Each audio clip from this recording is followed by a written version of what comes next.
Ohayo Sekai Good Morning World.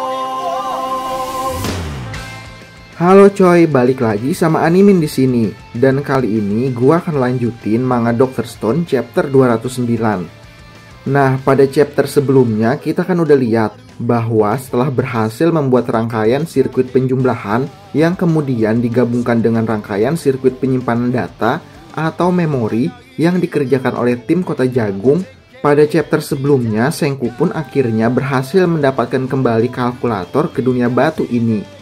Selain itu, berkat kembalinya kalkulator dan memori ke dunia batu ini, pada chapter yang lalu Bang Ryusui pun mulai beroperasi. Lalu kejadian-kejadian menarik apa aja yang terjadi pada chapter kali ini? Kita putar intronya dulu coy. Aku suka susunya hingga tetes terakhir.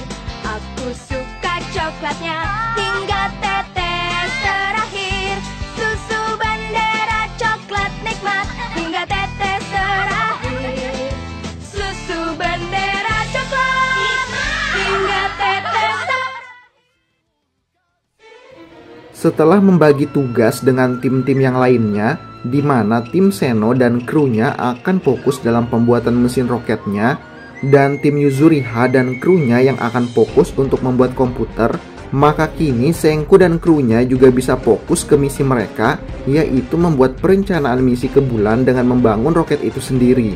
Pelayaran mengelilingi dunia pun kembali berlanjut, hingga akhirnya setelah berlayar cukup jauh melewati gelombang badai samudra, Senku dan krunya pun akhirnya berhasil tiba di salah satu destinasi berikutnya dalam misi pencarian bahan-bahan dasar pembuatan roket. Yang mana setibanya Senku dan krunya di daratan baru tersebut, mereka pun langsung berhasil menemukan salah satu bahan dasar yang sedang mereka cari untuk pembuatan roket, yaitu bauksit, sumber aluminium seperti kata Chelsea.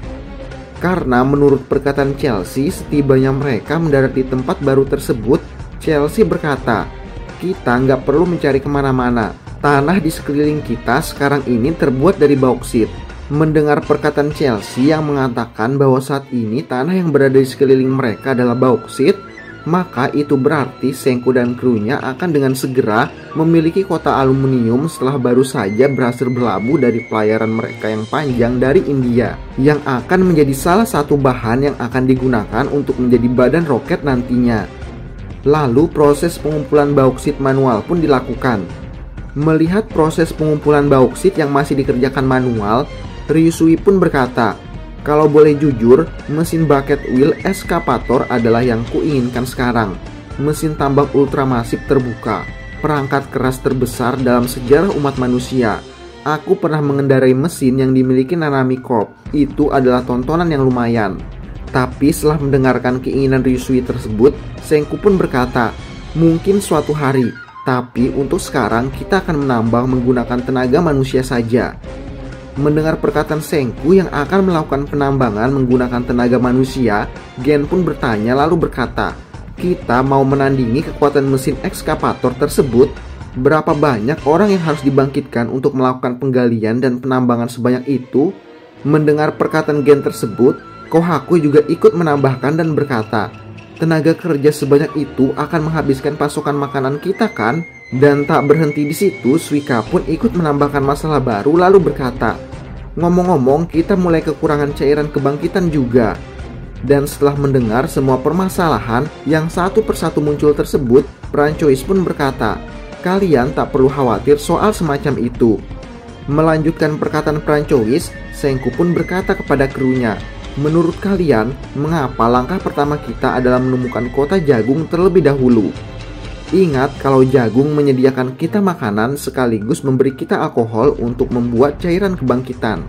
Dan tak lama setelah Senku menjelaskannya kepada krunya, tiba-tiba di kejauhan mereka semua melihat sebuah kapal yang sedang berlayar mendekat menuju ke arah mereka.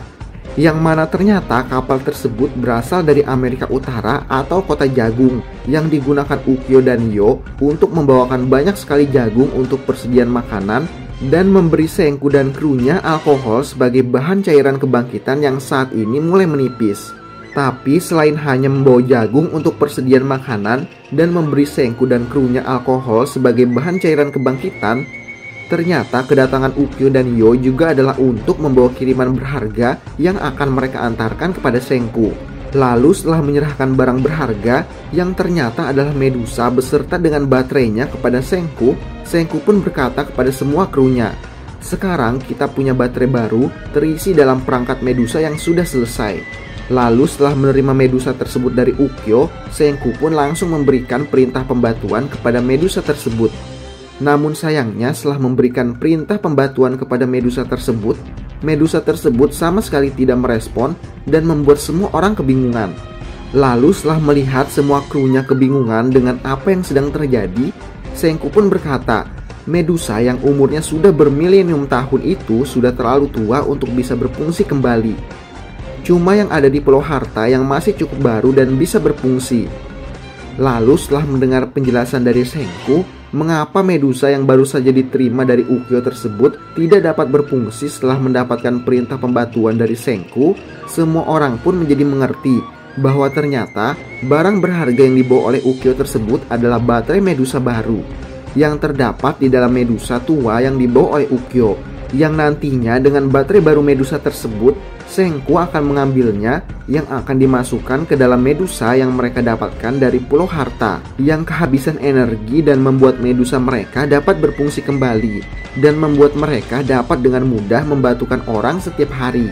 Dan setelah melihat bahwa semua krunya mulai mengerti, Senku pun kembali berkata, "Dan dengan adanya Medusa yang berfungsi di tangan kita punya komponen kunci untuk kita bawa bersama roket dalam misi bunuh diri menuju bulan." Dan setelah menyelesaikan perkataannya, semua orang pun menjadi bingung tentang apa maksud perkataan Senku barusan yang mengatakan tentang misi bunuh diri menuju bulan. Melihat krunya yang terdiam dan kelihatan bingung, Senku pun kembali menjelaskan lalu berkata, "Kita tak punya cara untuk mengetahui kapan lagi Y-Man akan meluncurkan serangan pembatuan melawan seluruh planet. Jadi kita tak boleh buang waktu sebelum melawannya di bulan. Untuk misi ke bulan ini, kita tak punya waktu untuk membuat kendaraan untuk kembali." Dan setelah mendengar penjelasan dari Senku tersebut, Ryusui pun berkata, "Jadi bagaimanapun hasil pertarungan melawan Y-Man, siapapun yang bergabung dalam misi ke bulan tak akan kembali ke bumi. Apa aku salah?" Mendengar perkataan Ryusui tersebut, semua orang pun kembali terdiam dan membatu. Tapi setelah menghentakkan kakinya, Senku pun kembali berkata kepada semua krunya, "Kalau terus maju, umat manusia akan tetap berkembang. Hingga perjalanan pulang pergi menuju bulan pun sama sekali bukan masalah. Tapi sampai saat itu, kita yang akan mendarat di bulan, yaitu seorang ilmuwan, petarung, dan pilot harus akan membatukan diri dengan perangkat Medusa dan menutupi seluruh bulan hingga semua manusia yang berada di bulan akan berubah menjadi batu. Di sana di permukaan bulan, kita akan berdiri lama hingga ke masa depan, menunggu diselamatkan bertahun-tahun, berdekade-dekade, berabad-abad. Medusa yang berfungsi ini adalah karcis sekali perjalanan kita di roket menuju bulan." Dan setelah menyelesaikan perkataannya, semua orang pun kembali membisu, tegang, dan tidak terima dengan misi yang baru saja diucapkan oleh Senku tersebut. Lalu apakah misi bunuh diri ini akan berjalan sesuai dengan apa yang direncanakan oleh Senku? Nah itu dia coy, manga Dr. Stone chapter 209. Penasaran sama kisah selanjutnya? Kita lanjut ke chapter berikutnya aja ya coy. Terima kasih sudah menonton video kali ini. Jangan lupa like, komen, dan subscribe.